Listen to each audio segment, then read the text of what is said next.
Going to do? Go back to work? Of course you're not. All right, question.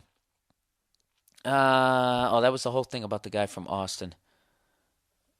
Do I have a question here? All right, Bill. Big fan of the podcast. Let me start by painting a picture of where my life is right now. I'm 21 years old. Oh, listen to this shit. Recently landed a nice part-time job, and I really enjoy. And I'm currently working my way through university, which will hopefully provide me with an even better paying job. I'm single. I'm playing in a band. Rail my fair share of females accordingly. Just got back from overseas and even have more ambitions, maybe to even start doing stand-up comedy. I feel that I'm in the prime existence of my life right now and everything's fucking great. I also feel that the only thing that has the potential to fuck up this good thing for me is my own sperm. All right, you're thinking right.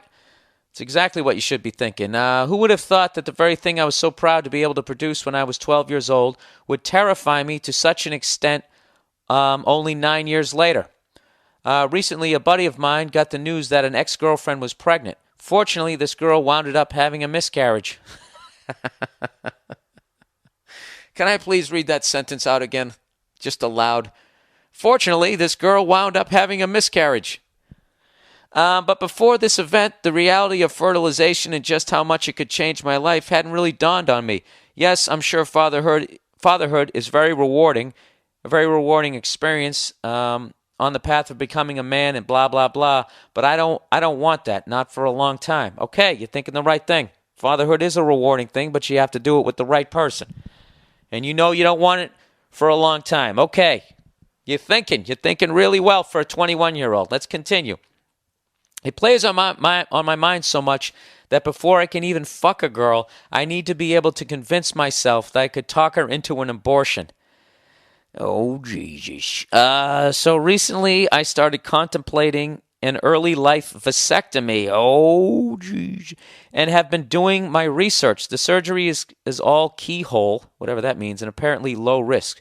However, I feel that when it comes to your balls, any amount of risk can't be discounted in such a way. So I thought to myself, WWBBD, what would Bill Burr do?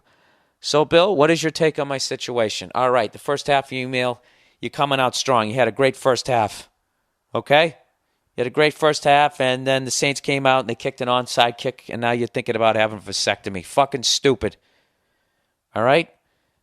Okay, the very fact that when you sit there going, when I'm about ready to hook up with a girl, the first thing, I have to be able to convince myself that I can talk this woman into having an abortion. That sounds like you're going raw, dude, which you shouldn't be doing, okay? Why don't you just wear a fucking condom?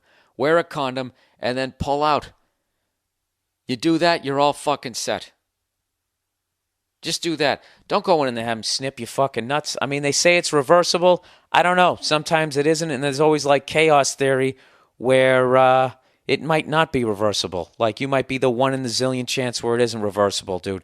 You don't fucking, I'm telling you, at 21, most people don't want to have a kid and can't ever see the moment where they want to have a kid because you want to have fun. But I'm telling you, when you get to be my age, it changes. All of a sudden, you've had your fun, you want to have a kid, and for everybody I know, a lot of comedians, we have kids later on in life because we're trying to make it in this fucking business.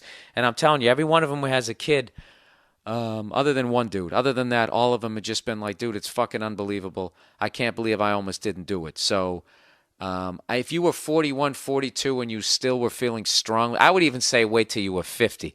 But until then, dude, wear a condom. At the very least, dude, you don't want to catch any fucking diseases out there. So I would say wear a condom. Do not get a vasectomy at 21 years of age. You're out of your fucking mind. Don't do that, all right? Why don't you just fucking remove your colon while you're at it and get a fucking colostomy bag? You're way ahead of, you're thinking way too far down the fucking line. You gonna buy some orthopedic shoes too? Huh? Don't do that shit, okay? Keep doing what you're doing. Don't have a girlfriend. Fucking bang everything that moves. Play your music. Try stand-up. That's what the fuck you're supposed to be doing. Just wear a condom. But don't get a vasectomy. Don't fucking do it. All right? And that's it. That's the podcast for this week. I hope you guys enjoyed it. I'm going to have a brand new player up on my website, hopefully coming up this week. You know what? If you join my email list, I will send out a mass email letting everybody know what is up what's the deal with the podcast? And this will be a final fix because that's what I told my web guy. I said, don't build me any fucking Hyundai piece of shit podcast player. I want this thing to be top of the line. So everything's great. I want the whole thing to be hooked up. And hopefully what I'm going to have is like on Gcast, we had all the podcasts. Because right now on iTunes, there's two. There's the old school, the classic, and now the newer ones. And I want them all. I want them all on one thing because, you know, people discover my podcast. I want them to be able to go back as far as they can without having to go through all this other bullshit, jumping through hoops and shit. All right, so I'll work it out. Anyways, that's the podcast for this week. Thank you guys for listening. Have a great week. And watch some of the curling. Invent a drinking game. Tell me how it goes because I'm going to be off the wagon here soon. All right, take it easy.